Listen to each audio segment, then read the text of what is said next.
Option कौन सा है? वो है ऑप्शन नंबर ए, मोशन। को क्या है? मोशन है। जब मोशन नहीं है तो वेलोसिटी नहीं होगा, मोमेंटम नहीं होगा, काइनेटिक एनर्जी नहीं होगा, ठीक है, स्पीड नहीं होगा। तो ये बात याद रखिए। इसी तरह का एमसीक्यूज है। अब सुने, अगर इसकी जगह मोशन की जगह यहां पे कह they all of above, kinetic energy, velocity, momentum, तो फिर ऑल करेक्ट होता। समझिए बात की। तो इन चारों पे डिपेंड नहीं करता, लेकिन ये तीन जो है ये किस वजह से आया है? ये मोशन की वजह से आ गया। अगर मोशन नहीं है तो ये तीनों जीरो है। समझिए बात की। तो इनमें से फिर बेस्ट ऑप्शन कौन सा है? वो है मोशन। क्लियर हो गई बात? तो ये हो गया क्या? इनर्शिया हो गया। अब टाइप्स ऑफ इनर्शिया कितना है? Types of inertia, types of inertia, inertia के टाइप्स कितने हैं? तो देखो, number 1 inertia of rest, number 2 inertia of motion, number 3 inertia of direction। ठीक है, 3 है। inertia of rest, motion and direction बहुत इंपॉर्टेंट है तीनों। समझने की कोशिश करें, कंसेप्ट यहां पे क्लियर करें।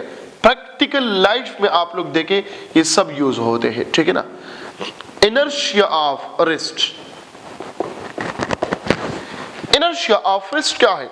देखो, फॉर एग्जांपल आप जा रहे हो किसी रास्ते पे, या मोशन को छोड़े, आप ट्रेन में खड़े हो या बस में खड़े हो, ठीक है। बस उस टाइम क्या है? ये स्टॉप है, रेस्ट में है। आप भी फ्रीली खड़े हो, ठीक है, मजे कर रहे हो उसमें, कभी इधर देखते हो कभी उधर देखते हो, ठीक है।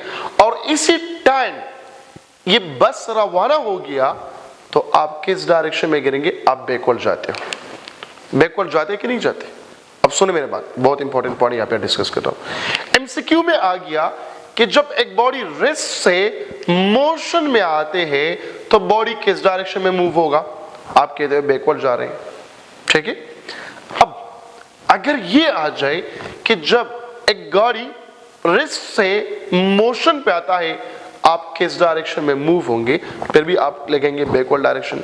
लेकिन अगर आ गया कि जब एक बॉडी रेस्ट से मोशन पे आते हैं, आपके बॉडी का कौन सा पार्ट मोशन में होगा और कौन सा पार्ट रेस्ट में होगा? अब बताइए। पहले तो आपने कहा बैकवर्ड डायरेक्शन में जाते, वो बात सही है, ठीक है। अब कहते हैं कि आपके बॉडी का कौन सा पार्ट मोशन में होगा, तो point to be noted for an MCQ, lower part of a body motion में होगा। अब गौर से देखें, लोअर पार्ट ये मोशन में होगा और यहां पे अपर पार्ट ये भी मोशन में होगा। अजीब बात है, दोनों मोशन में है। ऑप्शन मौजूद है बोथ ए एंड बी, हम both A and B correct करेंगे, लेकिन लोअर पार्ट कौन से डायरेक्शन में मोशन करता है? वो है फॉरवर्ड डायरेक्शन। ये बात नोट करें। और जो अपर पार्ट है ये बैकवर्ड डायरेक्शन में जाता है। अभी तक आपने जो याद किया है वो सिर्फ ये याद किया है कि हम बैकवर्ड डायरेक्शन में जा रहे हैं, लेकिन ये आपको पता नहीं है कि हमारी बॉडी का कौन सा पार्ट ये मोशन में आ जाता है। आपके जो अपर पार्ट है, यहां से ऊपर जो अपर पार्ट है, अपर पार्ट की बात कर रहा हूं, तो ये क्या है? अपर पार्ट ये किस वजह से मोशन में आते हैं? ये लोअर पार्ट की वजह से मोशन में आते हैं। क्यों? अब देखो, आपका जो लोअर पार्ट है, लोअर पार्ट इन ऑब्जेक्ट है, मतलब जो पाँव है वो कनेक्टेड है किस चीज के साथ?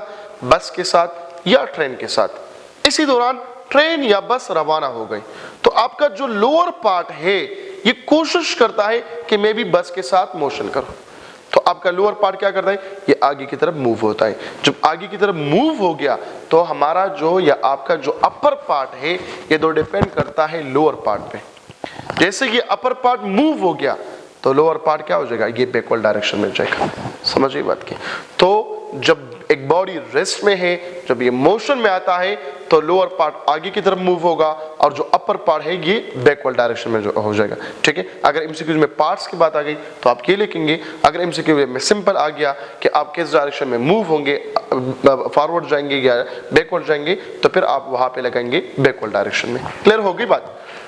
नाउ एमसीक्यू इसमें बहुत ज्यादा मैंने लिखे हैं अपने बुक में, वो आप लोग जरूर देखें। ठीक है, inertia of rest, motion and direction. Now number second, inertia of motion. inertia of motion क्या है? जब एक बॉडी क्या होता है, मोशन से रेस्ट पे आता है।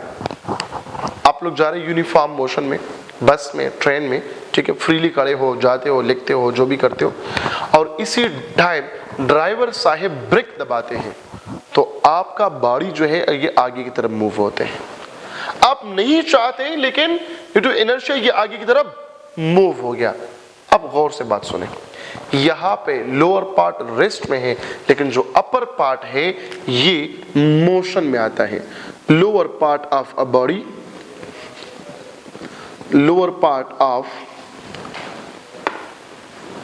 ये लोअर पार्ट, ये अपर, ये लोअर पार्ट ऑफ बॉडी ये रेस्ट में होता है और जो अपर पार्ट है, अपर पार्ट ऑफ बॉडी ये मोशन में आता है। और ये मोशन कौन सा होगा? ये फॉरवर्ड होगा, आगे की तरफ मूव होगा। उसमें लोअर पार्ट मोशन में था आगे की तरफ फॉरवर्ड, इसमें अपर पार्ट मोशन में है फॉरवर्ड, लेकिन जो लोअर पार्ट है ये रेस्ट में है। समझिए बात की? ठीक है, सो ये किस वजह से? इनर्शिया ऑफ मोशन की वजह से। Now number 3, inertia of direction. Inertia of direction क्या है? इनर्शिया ऑफ डायरेक्शन का मतलब यह है कि फॉर एग्जांपल आप अपने पेरेंट्स के साथ जा रहे हैं, ठीक है, मोटर कार में या एनी व्हीकल में जा रहे हैं, वो टर्न लेते हैं, आप फ्रीली उसमें बैठे हैं, तो जब ये राइट की तरफ टर्न लेते हैं, लेफ्ट की तरफ टर्न लेते हैं, तो आपका बॉडी जो शिफ्ट होता है वो राइट की तरफ शिफ्ट होगा। अगर वो राइट की तरफ शिफ्ट ये टर्न लेते हैं तो आपका जो बॉडी है वो लेफ्ट की तरफ जाएगा। ठीक है, so this is example of what? This is example of inertia of direction. और इस केस में भी ये जो अपर पार्ट है ये मोशन में होगा, लोअर पार्ट ऑफ बॉडी ये रेस्ट में होगा। ठीक है, तो कितने टाइप्स है? वो 3 टाइप्स है, inertia of rest, inertia of motion and inertia of direction. ठीक है, इनर्शिया क्या है यहां पे आप लोगों ने सीख लिया। अब statement of Newton first law ये सिमिलर है, similar to number 1, first condition of equilibrium, point to be noted for an MCQ। ठीक है, एंड नंबर 2 ये है conservation of linear momentum, conservation of linear momentum. क्यों? क्योंकि यहां पे एक्सेलरेशन क्या होता है? 0 होता है। जब एक्सेलरेशन 0 होगा तो नेट फोर्स भी 0 होगा। ठीक है, net force 0, acceleration 0, change in velocity क्या है? 0।